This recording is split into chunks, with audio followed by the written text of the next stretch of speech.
Good morning and welcome to syracuse.com's County Executive Debate. I'm Marie Morelli, editorial and opinion leader for syracuse.com, and I'm joined by my colleague Tim Knaus, who covers this race. We're coming to you live from syracuse.com's downtown headquarters in Syracuse.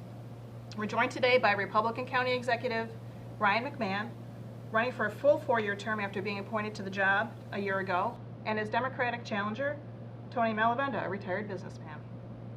Gentlemen, thank you for coming and welcome. Thanks for having us. Thank you. We'll start today with opening statements from each candidate. Then we'll ask a series of questions that try to get at their differences on policy and ideology. We'll give each candidate time to answer and have plenty of back and forth. I'll ask you guys to keep your answers brief so that we can cover a lot of ground today. Mr. McMahon, you won the coin toss, so you get to make the first opening statement. Sure. Well, Marie, thank you. Tim, thank you. Tony, thank you for being here this morning. A year ago, when I was chairman of the legislature and I was appointed in a bipartisan vote to this job, I made certain promises to the community. And we talked about trying to bring everybody together at the local level. I promised unprecedented collaboration between the city and the county, our towns and our villages. We promised a plan to help deal with our struggling infrastructure, specifically below ground in our wastewater system. And we promised a renewed focus on really tackling the issue of poverty in our community and raising the dialogue. Not just raising it, but working together so it's not a reactive dialogue anymore where we have proactive strategies. And since then, we've come up with our PIE platform. And we're focused every day in our office on the issue of poverty, modernizing our infrastructure, and creating new economic opportunity in an inclusive way. And I think I look forward over the next hour here to talk about the results we've had and some of the plans moving forward. Thank you, Mr. McMahon. Mr. Malavenda. Well, thank you all for being here as well. Yes, as it's been reported, I did sell my business after almost 4 decades in it with my partner.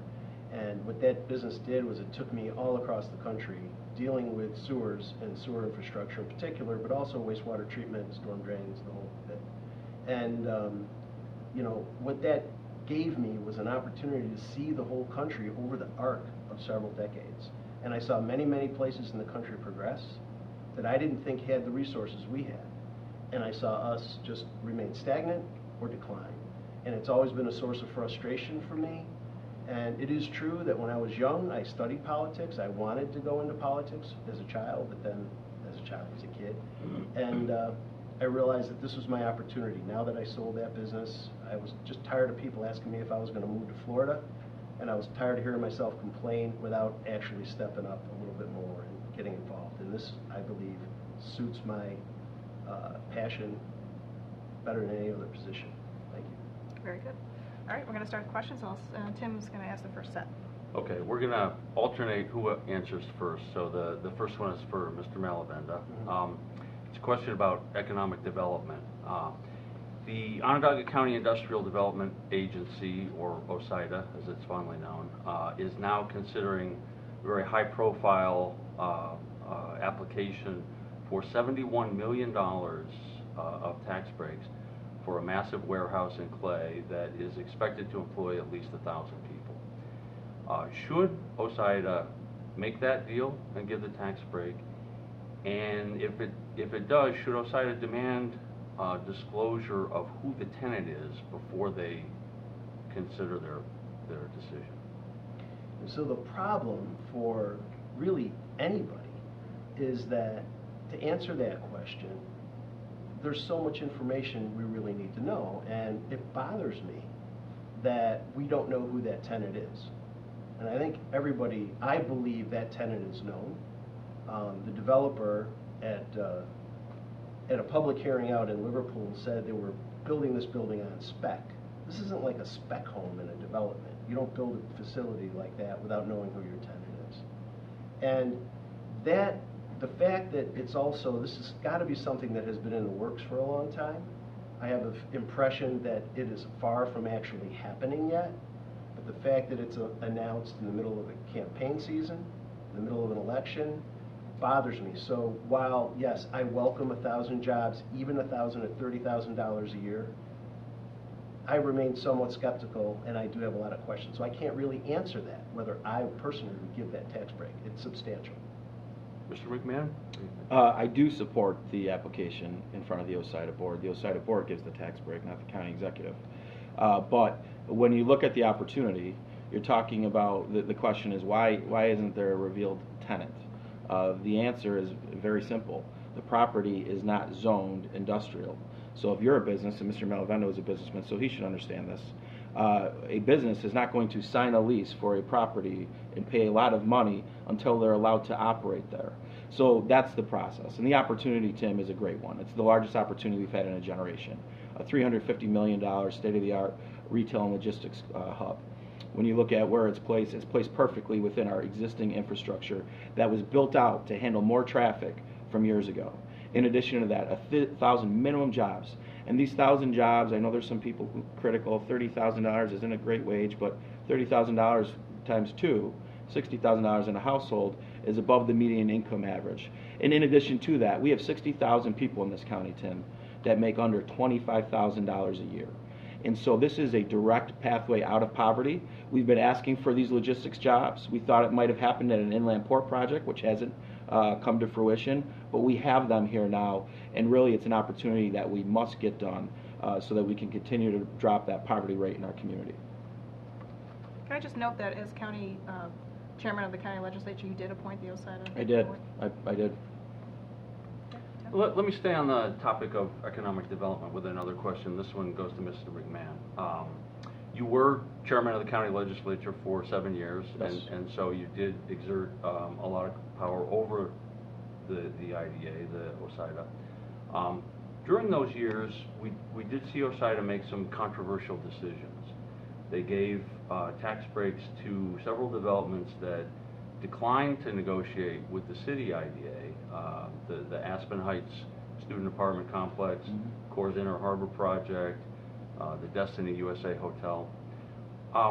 Was it wise for OSIDA to step in and make those deals? And should the city and the county have two IDAs that compete with each other? Yeah, so first off, again, one of the things we promised when we came into office was unprecedented collaboration with the city of Syracuse. And now, the OSIDA does not do a deal in the city unless the mayor asks us to because of a conflict or another reason. So, but when you look back at those businesses came, whether or not they thought they were getting a fair deal from the city administration at the time, you can ask them and they can answer those questions to you. But there's a uniform tax exempt policy that the OSIDA board has. And if you meet certain thresholds that you qualify for benefits. And the city of Syracuse is inside Onondaga County. So I think we can Monday morning quarterback these types of projects. They've all been good projects, transformative projects. If you talk about the Aspen project over on Brighton Ave, the before and after is drastic as far as improvements go. But moving forward, we proposed to merge our economic development departments into the same building with the city of Syracuse, to have our planning departments in the same building, so that we are coordinating, so there's really one-stop shop for someone when they come into, and hopefully we'll have that in our Carnegie Library. But again, the relationship during those times between the city and the county leaders was broken. Now it's fixed. Should there be one agency, though? I think you would always have two agencies just from legacy issues, but the mayor and I have talked a lot about potentially having one authority like they do in other communities. Mr. Malavenda? You call me Tony. Yeah, the problem is that I've been around long enough to see a lot of these tax breaks going down over several years. And, you know, this city and OSIDA used to be where OSIDA wouldn't step in unless it was a conflict. That lasted until it didn't last, right? That didn't last in the two projects you mentioned. And it used to be that OSIDA and SIDA were in the same building together, in the same offices together, where they were side by side. I do believe that we should combine those agencies. I mean, that is my position, because I will tell you this, as a businessman, I would love the fact if I'm negotiating for as big a tax break as I can get, I can play one off against the other. And what you'll see is there's campaign donations from these people that apply for these tax breaks that go to both sides, right? That occurred in this newest thing with the auto parts company there down by the lake. I mean, we need to eliminate that. You can't have someone undermine the city when they're trying to negotiate with CORE on a development in the Inner Harbor. You know, it doesn't work that way. You want to respond to that? I'm confused by the auto parts company. What are they, National Auto? United Auto? United Auto, right.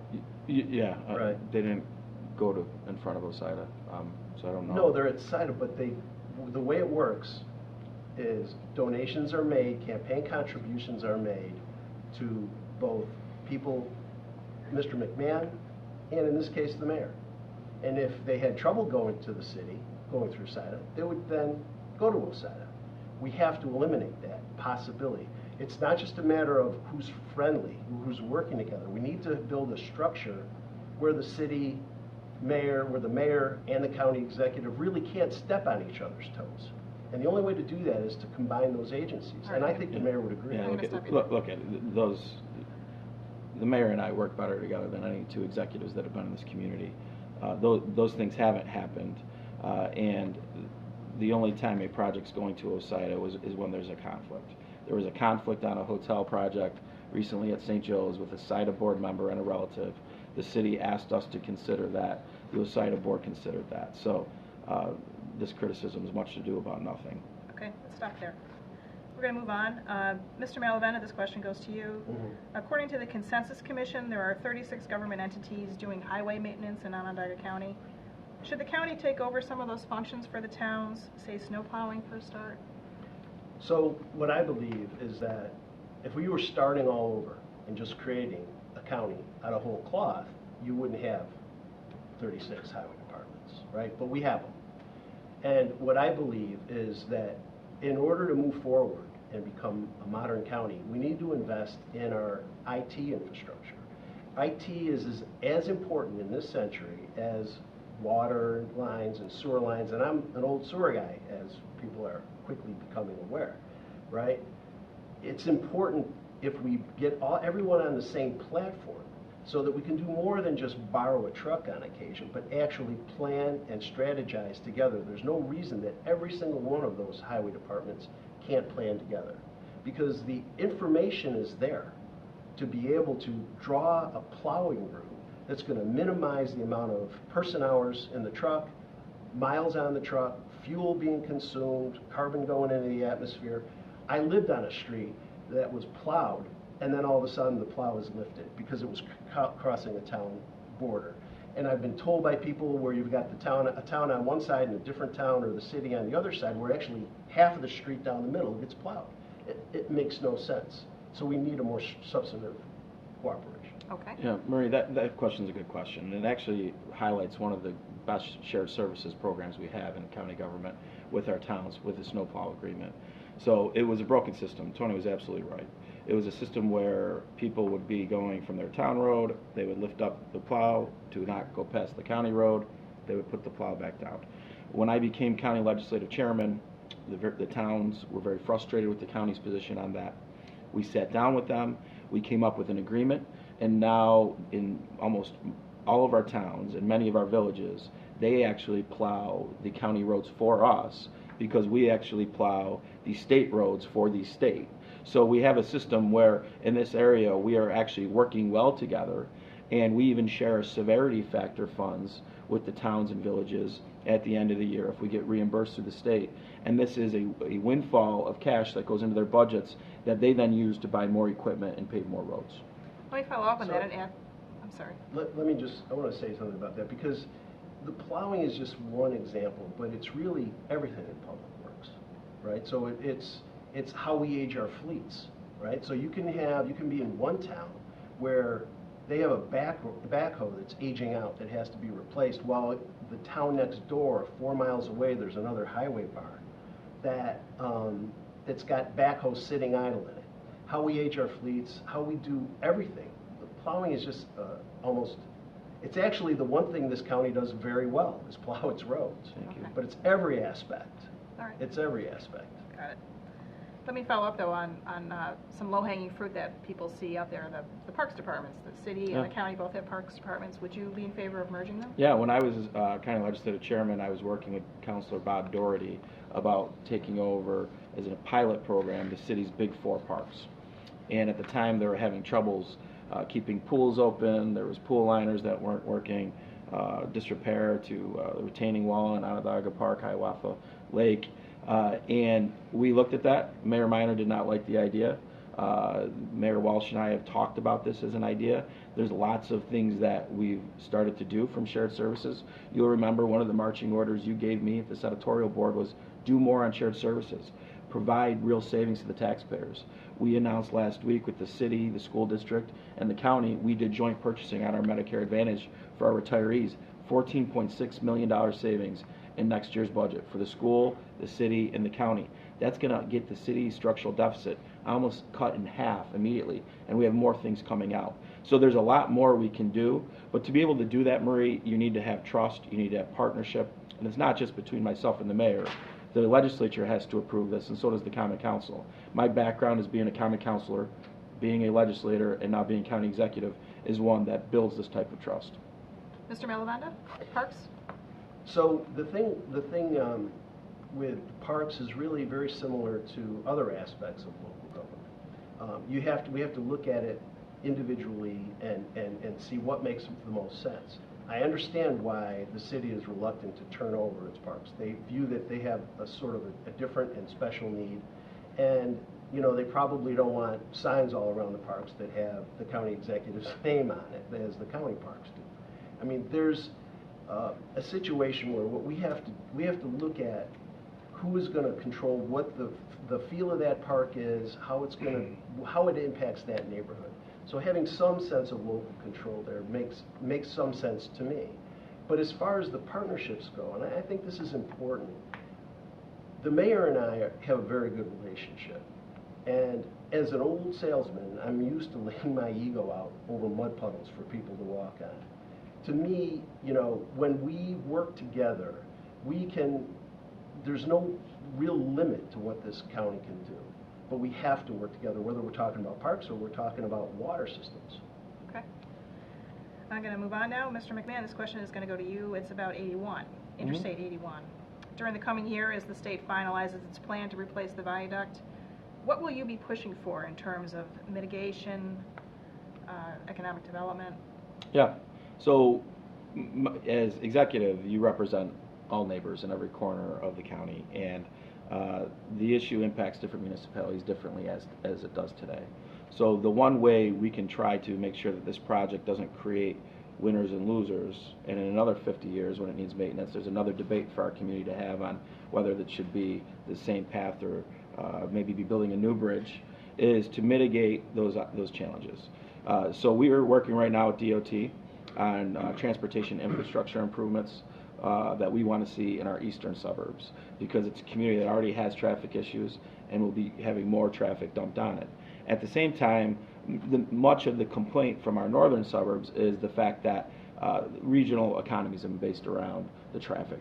And so we're looking at economic development strategies to help drive more tourism, heads and beds, and still create connectivity with our lakefront and our inner harbor. The public has invested a lot in that lakefront and that inner harbor to make sure that those properties there continue to be economically viable. But also we need to look at traffic patterns to try to the state really needs to lead on this on our western suburbs so that we don't have more truck traffic going through Skaneateles Lake like it does today. But the most important piece of mitigation is the neighbors who are living next to the highway. They've had that burden for years, that when they have to move because of the project, if they have to, that they then have first right at the new housing stock that will be built for that. So these are really the key areas. There'll be more that we don't anticipate now, but if the state is honest, and they've been telling me they want to mitigate this, and they want my help in leading and keeping the partners at the table, then we got to put some funding behind this. We got to do it soon. We got to get a couple wins first. Mr. Malavenda? So back in 2009 and 10, I was actually on a study with the Onondaga Citizens League looking at 81. And it became clear throughout the course of that study, because I didn't start with the position that we should have a community grid myself back in 2009. But before that study was over, with all the experts that we spoke to and the trends and everything that we had seen across the country, it became clear that the grid, the community grid, was not just the best option, it was really the only option. A tunnel was never an option here. It just not physically. You'd have to, there wasn't enough room for the part that was being brought to street level to get below ground enough and then get up high enough to get above ground level to meet with 690. So for me, this is a core issue. It's one of the issues that I ran on initially. It was one of the issues that motivated me to run. I've been in favor of the grid solidly throughout this campaign. And, you know, back in February, the State of the County address, this project, the biggest infrastructure project in the history of this community since 81 was built, wasn't even mentioned, right? And what concerns me is, yes, we have to look at the impact in Salina to those hotels. We have to look at the impacts in DeWitt. We already have, these impacts are there, that's true. Skaneateles already has an issue with truck traffic coming through it. And there's also issues the way this is designed. But the biggest issue is indeed how the people who are going to be most affected, who are sitting along that highway, how they fit into the solutions. Why will they be at the table? Will they be at the table when we discuss how this is going to go forward? Because they haven't really been. They haven't been in the past, and they're nervous about it. And I've been saying this all along. Let me just follow up and ask about the table, because one of the benefits that's supposed to come from developing a community grid is a lot of economic development in that area of Syracuse. Right. Who is going to provide the vision for what that is? How are we going to? Who's at the table? Who's leading? So what I would you want? Yeah, go ahead. You can okay. Go.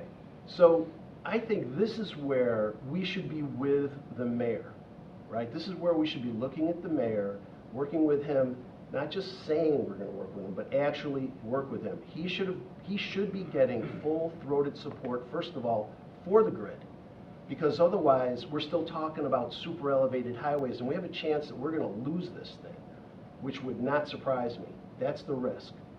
And I think the mayor is fully aware that the people that were displaced when the 15th Ward was demolished, we need to look, that they need to be looked at and their opinions be held, because look, even the Washington Post put an article out last weekend that talks about this.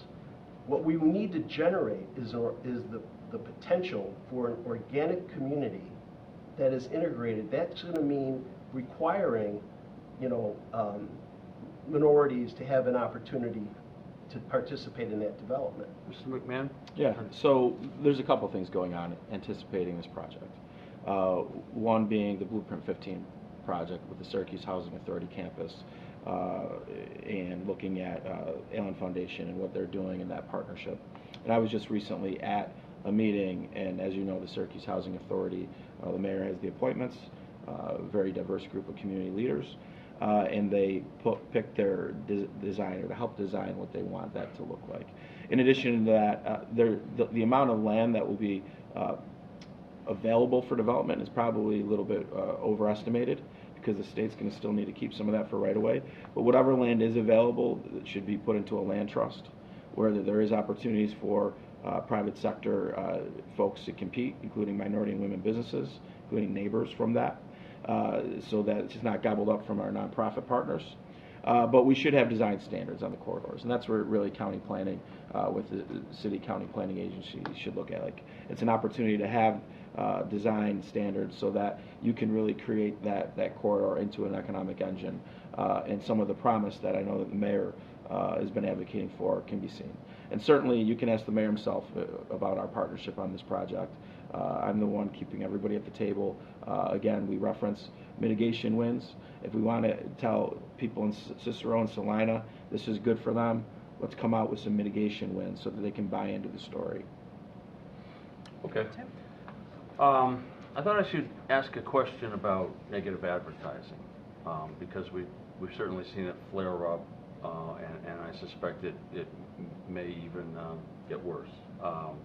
So, Mr. Malavenda, let me ask you, your ads on TV and in the mail have pretty consistently attacked Mr. McMahon for certain things he's done in office and also in private business life. And yesterday, Mr. McMahon fired back. I'd like to give each of you a chance to respond to the other's ads, and especially if you feel that they are inaccurate in any way. So let me ask you first about Mr. McMahon's ad that ran yesterday that talked about your business and using toxic chemicals and dodging taxes. Sure. All right. Well, first of all, I actually don't mind being called a sewage millionaire. I really don't mind that, just so long as you don't call me a career politician. Now, those are fighting words. And what I would say is, all right, that ad is just, it is sewage, right? Yes, we received a tax break. We applied for a tax break that was part of a statewide program. This wasn't a local program. This was statewide. Every business in the state was open to that program. And the amount of money that we received, that $3 million or whatever it was quoted, that was over 14 years. And what we did was we lived up to not just the letter of the law, but the spirit of the law. We more than doubled the size of our company during that period. We didn't just hire a person. Our companies as a group have grown. And when you look at the sign that's reflected our company logo there, what they cut out was the words, "now hiring." And then as far as the toxic chemicals go, that statement was fatal if swallowed. So if you were going to go out and drink the herbicide we use to kill roots and sewers, yes, it would kill you. The caution, there's a signal word on every herbicide. And even if you go buy a can of Raid or you buy hand sanitizer or whatever, there's this caution word. That's mandatory on anything that's herbicidal in any way, right? And there's 3 levels of hazard: caution, warning, and danger, right? That product where they poach those words, right, actually has the signal word caution, which is the lowest level of hazard. We were killing roots and sewers after all, and we prevented 100 million at least sewer overflows across this country. So I'm very proud of the work that we did. Mr. McMahon, can you talk a little bit about the ads that you've been subject to? Look, your outfit has done a nice job fact-checking. If this was political, I don't think Mr. Malavenda could leave this room because of his Pinocchio nose would be so long. He's flat out lying. So there's been lies in every ad. Some of the ads, I think, I told Tony this, that, okay, it's kind of fair game, but and the latest ad is a lie. It accuses me of a crime. You don't need to believe me, you can believe the United States government. And if you're bringing this race to a new low, and I like having this debate because this is the most I've heard about Mr. Malavenda's ideas the last year. He's obsessed to distract the public on the real progress that we're having here. I know it's probably not him as a person, it's his DC consultants that he pays for these, but the reality is these are lies. They are nasty. He's behaving like a bully. The bully finally got an ad that he didn't like, and he's reacting in such a toxic way that he wants to go have a press conference today talking about how bad I am again. It's just quite hypocritical. And Tony, I appreciate the success you've had in life, but you have a tax break. The Department of Labor said that you were a shirt changer. You admitted to the newspaper that you did not need the tax breaks, and you would be an idiot if you didn't take them. So I think the moral authority in this campaign on tax breaks is gone for your campaign. You don't have a moral authority, and you should stop lying about me. I asked you not to do this when you were push-pulling it, and if you want to stop the ads now, I'd be more than happy to stop the ads. I haven't talked about you in a negative way until you called me a criminal. So if you want to stop, I'd be happy to stop. Tony, do you want to give a quick response? Yeah, absolutely. I mean, look, what is that oath you take when you're in court? You're there to tell the truth, the whole truth, and nothing but the truth. I would just tell the voters out there, look at my ads, look at what I'm saying, fact check them. They are not lies. They already did, I Tony. not- They already I did. did You- not they've call proven you wrong. I did not call you a criminal. I called you inept because you did not go out and do your due diligence, and investors lost money. And you're sitting atop an important government agency. And that is a reasonable and fair thing to me that the voters need to know. The voters have a body of what work, I would Tony. say, and what I would say is beyond that, look at everything else. Look at those ads, look at the ad that ran against me, and look at the ad that I ran against him, and you judge for yourself who's lying. Even in his friendly ads that aren't against me, where he's walking around saying, we haven't raised taxes in 7 years, or whatever that is. We That's haven't. technically right, except Thank you what for we haven't fact-checking done, that. but what it is that's not the whole truth. The whole truth is what happened 7 years ago. The county took over $60 million away from villages, towns, and school districts. So that's how they balanced their budget. That's how they're able to hold the rate flat. But in the meantime, county reserves have diminished as a percentage of this budget significantly, right? And instead of taking the money out of one of your pockets, it's come out of your other pocket because those other taxing agencies have had to fill that shortfall, including your sewer rates and water rates. Let's stop right Ryan, there. quick Look, report. this is the distraction campaign that he's been running negative ads on me for 3 months. And that is their strategy, to distract you from your story and your progress that we're making as a community. And I understand he doesn't want to talk about property taxes. We've cut the tax rate to a historic low. And I understand the only thing he's talked about property taxes is that he would raise your property taxes to pay for the same negative ads lying about me and future candidates. So I understand that. But Tony, you have an opportunity now. I told you you were out of bounds when you did that.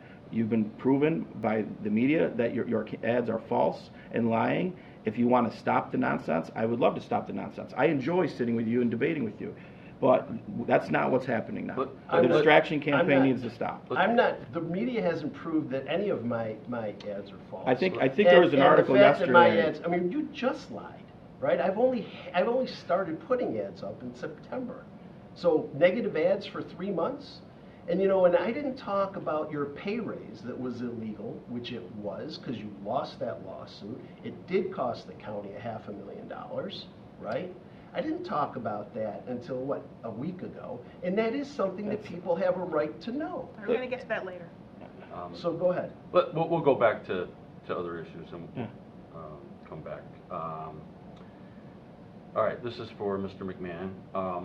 Our colleague at syracuse.com, Chris Baker, reported the other day that a Syracuse landlord took nearly $1 million in county rent subsidies, which is taxpayer money, despite having hundreds of city code violations and tenants living in squalor. Now, we understand that state law apparently prevents you from withholding those rent subsidies.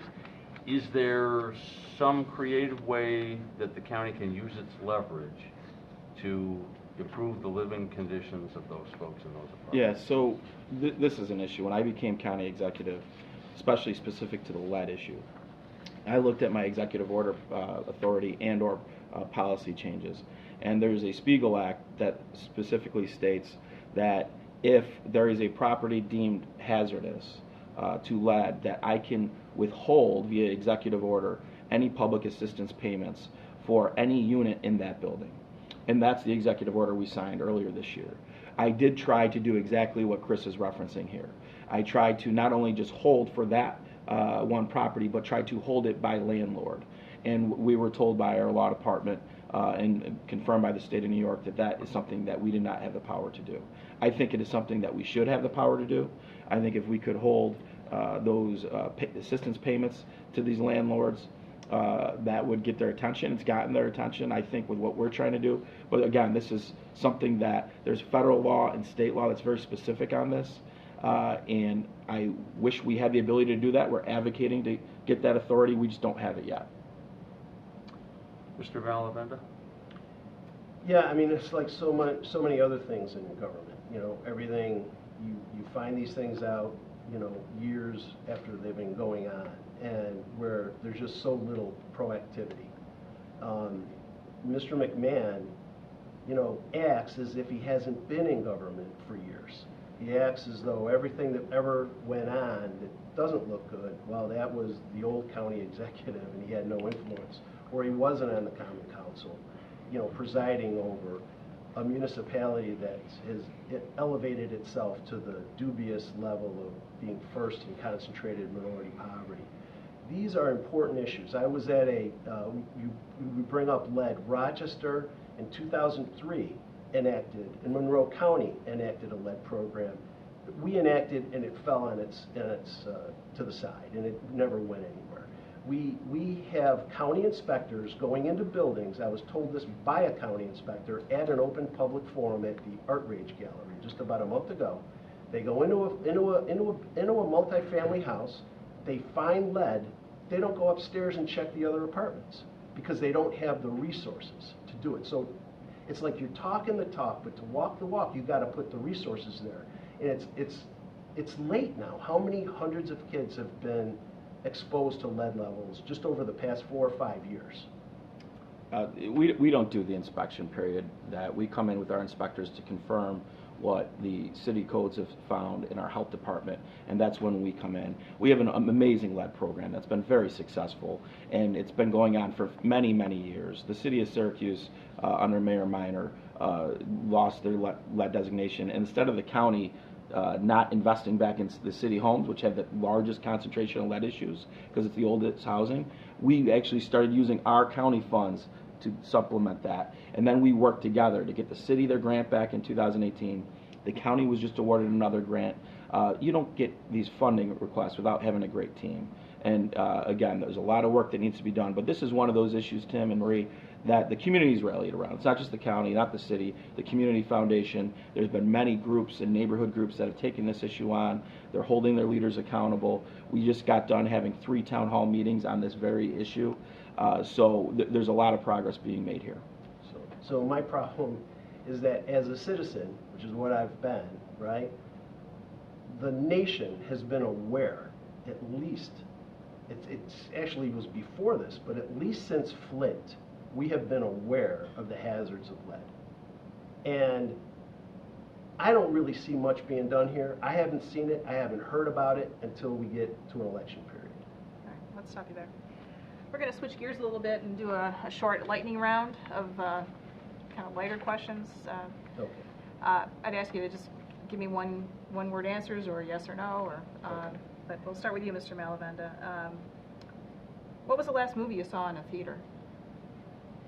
Boy, it was, I think it was it was a children's movie because I was bringing my kind of surrogate grandkids to it. What is that one on ice there? Frozen? Frozen. There That's you go. it. All right. Tim? Mr. McMahon? Toy Story 4. Andrew loved it. Mr. McMahon, Green Lakes or Jamesville Beach? I love them both, but Jamesville Beach is a county facility, so we're going to stick with the county What a political facility. answer. Yeah. Mr. Malavenda? I love them both, but I probably spend more time at Green Lakes because I like to walk the loop around the lakes. Okay. I haven't been in politics long enough anyway. I like them both. Answer. All right, Mr. Malavenda, what's the best place in town for Italian food? My house. Mr. McMahon? I've never eaten at Tony's house, but Hope Springs Eternal? Man, we have a great Italian community when it comes to food. Geez, I get in a lot of trouble because I'm friends with all of them. What's your favorite? Depends on the dish, but certainly I'd say Stratamia, Grimaldi's, or Attilio's. Mr. McMahon, who's your political mentor? The person that has certainly been the most active in helping me really find a passion in my way when I was on the city council was Jim Walsh, Congressman Walsh, and he's someone that has been, great to me over the years. Mr. Malavenda? Boy, that's a tough one. the late Senator Moynihan, maybe. Okay, good. Mr. Malavenda, what's the best season in Central New York? I love the fall, and I love the fall, and I love the summer. Spring is nice, but it's so short. Mr. McMahon? It's fall. If with the foliage and just the beauty and the hills, it's crisp air, warm days. It's nothing better. All right. Especially football. This last one. This question should be easy. Mr. McMahon, what was your worst subject in high school? I would say my worst. My mom could tell you that better than me because she signed the progress reports. But I would say certainly I was not a big literature buff. So that's something that I had to improve on throughout my career. That's actually easy for me. It was French, and you know how they say there's sort of I know you're going. yeah, you know, you get, Yeah. you know, the universe kind of catches up with you because I never thought, why in the world would I need French? And I ended up marrying a French woman. Yeah. And at this point now I'm fluent because my in-laws refuse to speak a word of English. All right. Thank you for playing along. Now let's get back to business, and Tim has some more questions for you. All right, this one goes to Mr. Malavenda. You signed a pledge saying that you would support independent, nonpartisan redistricting after the 2020 census. Yes. Why, and how would you make sure that happens if you were county executive? Well, why I think should be pretty self-evident to everybody. I mean, non-partisan, or I should say partisan districting, right, is where politicians essentially are picking their voters. And that kind of, it's called gerrymandering. And gerrymandering, I think, is a significant factor in the divisiveness that we have in our politics at the national level and, of course, at every other level, right? And it is also part of a three-legged stool that I like to talk about in county government, along with pay-to-play and cronyism, that's used to keep the same people in power all the time, and why we've had only 3 elected county executives in almost 60 years. And so to me, it's absolutely critical that it be neutral. And I want to praise Helen Hudson and the City Common Council for having the courage to go out there first. We may have the first city this side of the Mississippi with neutral, independent redistricting. Mr. McMahon?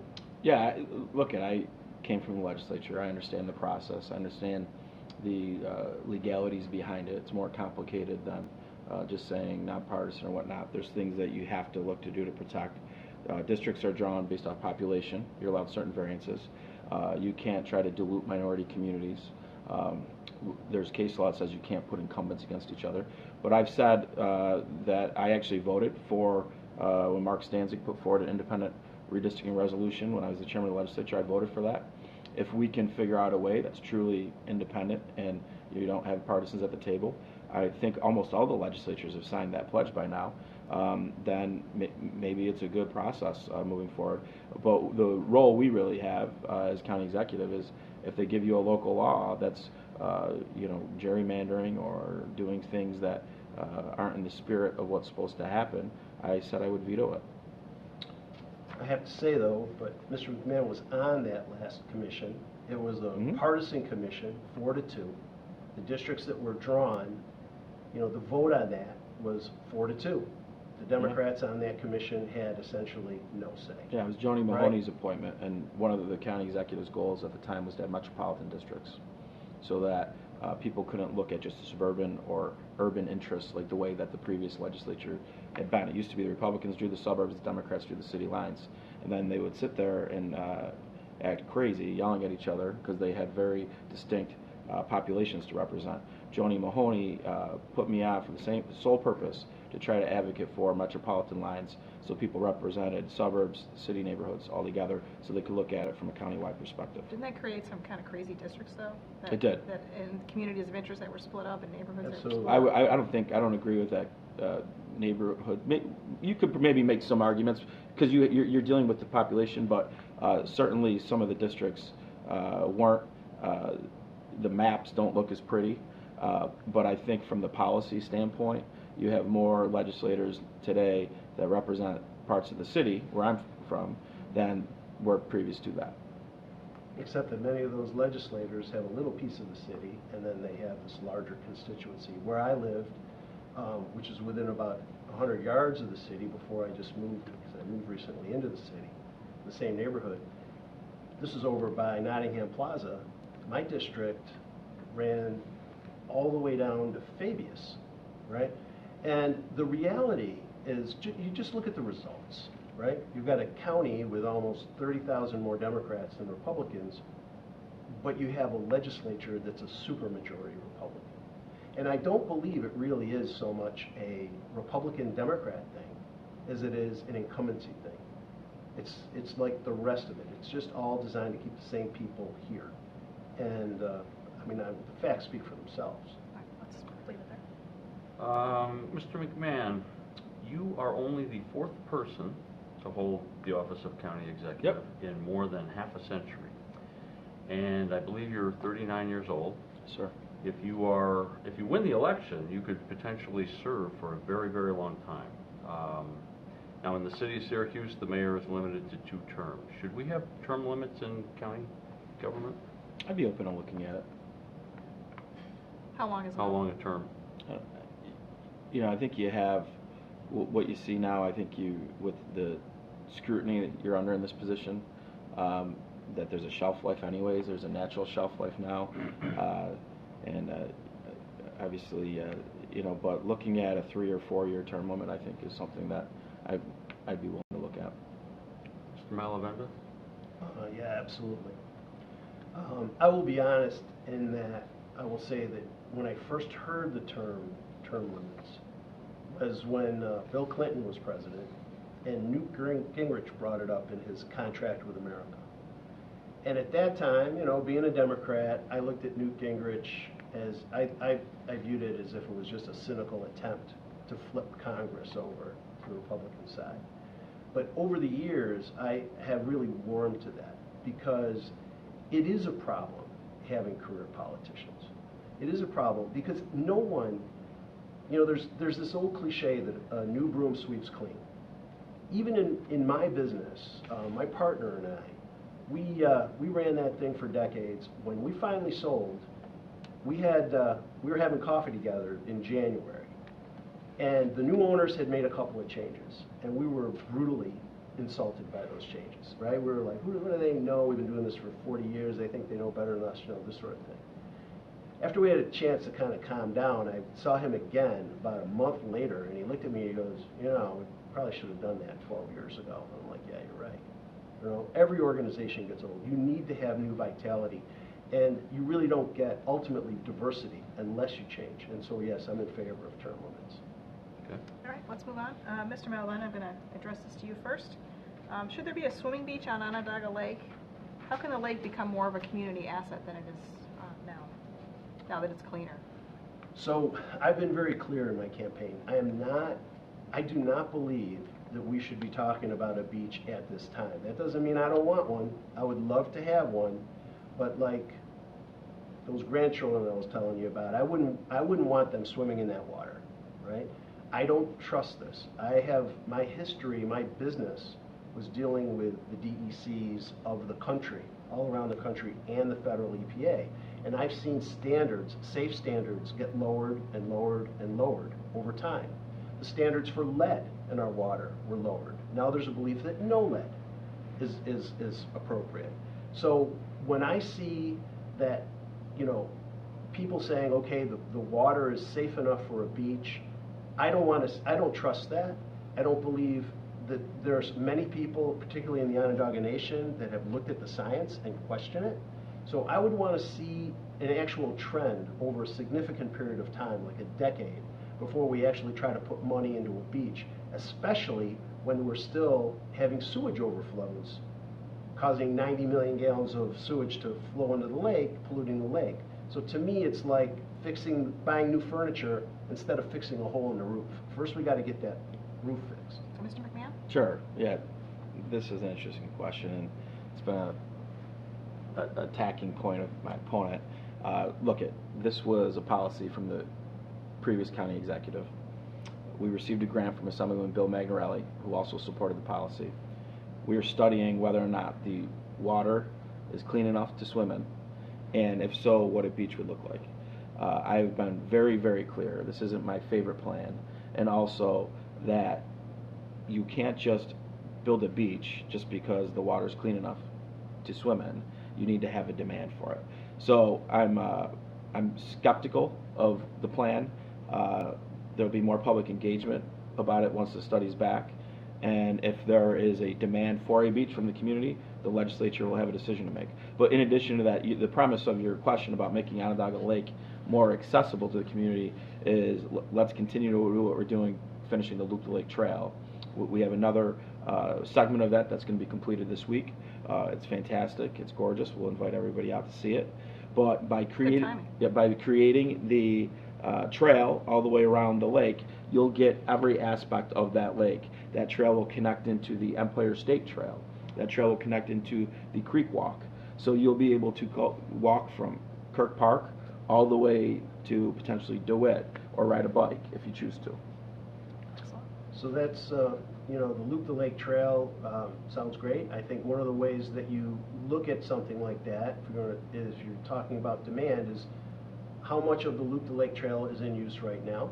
How much demand is there right now? I haven't seen any data on that. Maybe there is some. I don't see people on it much at all. We've got parts of the Loop the Lake Trail that are going through Murphy's Island, which is essentially a toxic hot zone. And if anybody were to leave the trail, we don't know what those risks are for people stepping off just to go to the bathroom, right?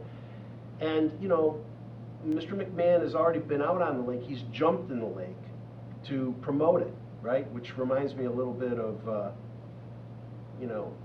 when President Bush, said mission accomplished on that. There you go again. That that aircraft carrier there when we're still in a morass over there. You want to respond to that quickly? Yeah, there he goes again. This whole campaign is taking our success as a community and trying to diminish it, to suggest that the Loop the Lake Trail, the amphitheater, the west side of the lake, the revitalization of that community, a community that was devastated by pollution, is not being used, is just a political talking point, not because it's the truth, but because Mr. Malavenda knows I have been a big proponent of it and it's been successful. So that's not just attacking me, it's attacking the community when you do that. Yeah, okay. You know what? For the voters, go out and you make that decision for yourself. All right, let's stop right there. I have to ask about poverty. Mr. Malavenda brought it up. Concentrated poverty in the city is among the worst, even in our metropolitan statistical area. Onondaga County is part of that. You said addressing poverty is one of your top priorities, and I think we'd like to know what you've really done about it and what more you think you can do about it. Yeah, first off, we talk about it everywhere. And it's not just one neighborhood's problem, it's the community's problem. So when I became county executive, we had 16 town hall meetings in every end of the community, from affluent to poor. And we talked about this issue, trying to rally partners and engage on this. And when we look at it in 6 areas. We look at it in short, mid, and long-term approaches to education, to workforce development, to transportation, to health, housing, and early childhood. And you say, what have we done about it? I just had the opportunity to put forward my first budget to reflect our values, our administration's values for the community. And we put $1.5 million behind the Early Childhood Alliance. We developed a partnership with Lyft to deal with ride sharing for our Jobs Plus candidates to get to and from work for them and their children, to get to daycare, for companies where they're not on a bus route or they're working second and third shift. Through our Alliance for Economic Inclusion, we continue to take in applications to address transportation as barriers to work. We've identified a generational poverty team in county government that was just done. We created the Department of Diversity and Inclusion to look at ways to make sure that we continue to diversify our workforce and make sure our workforce is representative of all neighborhoods. So, Marie, I think we've done a lot within the last 12 months. I could talk for another 10 minutes, but he's telling me to stop. Mr. Malavenda? Well, I think that to some extent it's not fair to try to build on every positive that's occurring in the city. It's a city initiative, or it came from the old administration. But then not want to sort of hold yourself accountable for your years in office. You know, sort of cherry picking what you want to say is positive when you say I'm stepping in the way of this progress. You know, I look at poverty as an important issue also in terms of community, of economic development. Because I can tell you that as a business person, if you don't have an emotional tie to this area, if I didn't have an emotional tie to this area, we wouldn't have stayed, right? If you don't have an emotional tie to this area and you want to bring people in here and they start Googling Central New York, you know, they don't want to live in a place. They don't want to move to a place where we have the highest concentration of minority poverty.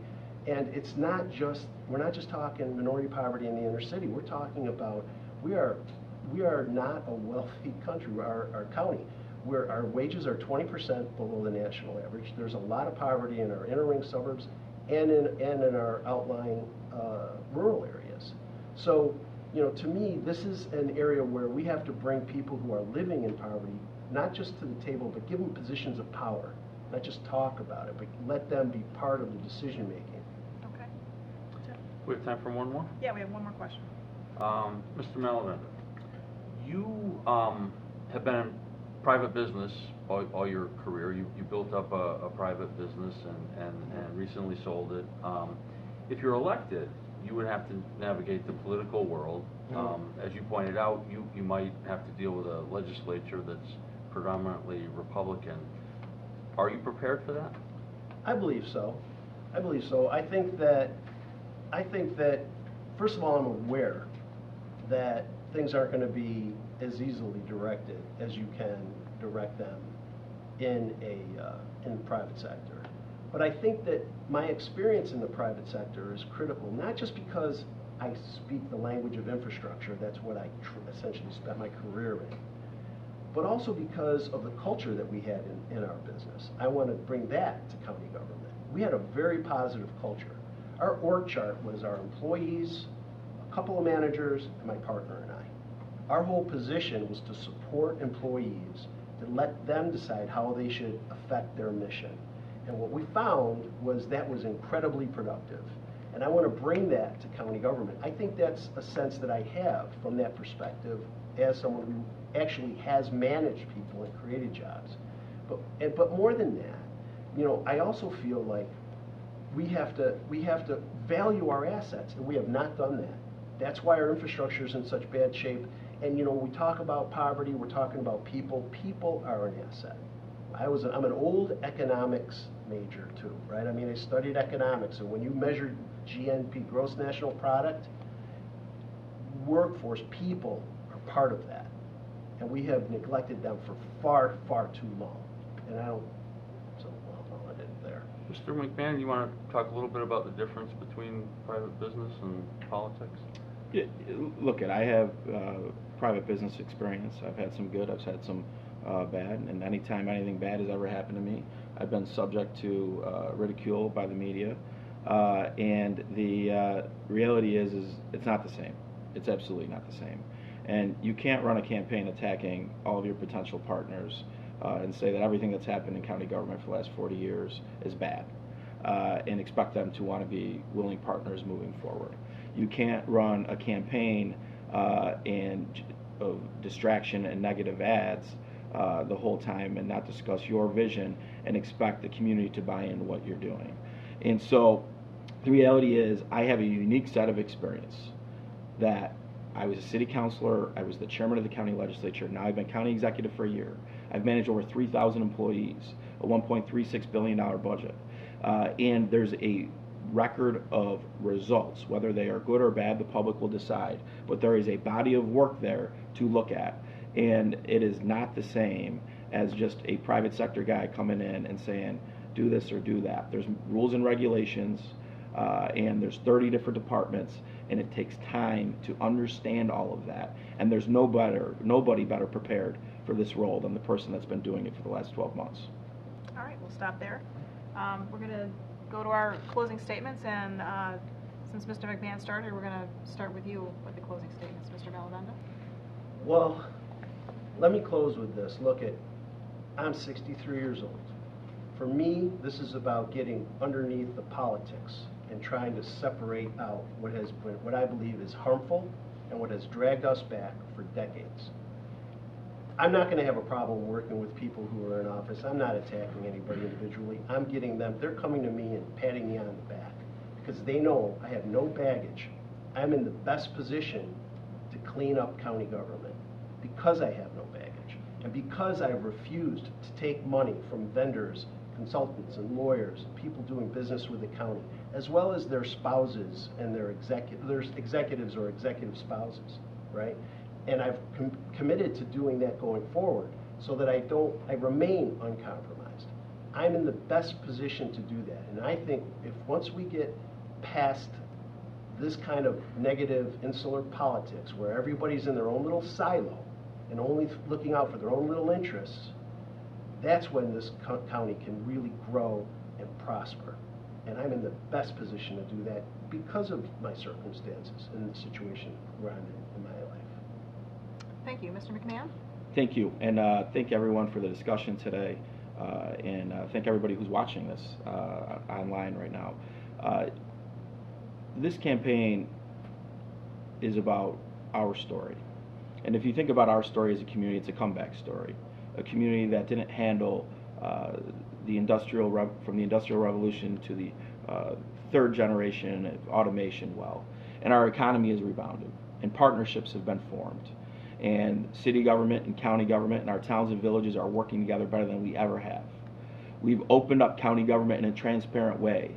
We have looked at building new partnerships and with the private sector, and we're seeing unprecedented results. When you look at the fact that a $350 million opportunity is in front of us, when you look at the fact that a coin factory in the south side of the city of Syracuse, empty, now going to have over 100 jobs, high-tech jobs. When you look at the fact that this community is now working together to tackle the issues of poverty, when we look at the fact that we have a plan right now to modernize our infrastructure, this is a story, it's not just my story, but it's the community story, it's a comeback story. Don't be distracted by the negative political hits that have been going on, that will go on for the next 2 weeks. The progress we have made together is too great, we've come too far, the momentum is real. I ask for your support on November 5th. Thank you. And thank you both for joining us and for participating in this debate. That concludes our debate. If you missed any part of it, the video will be available later today on syracuse.com and our YouTube channel. So please come back.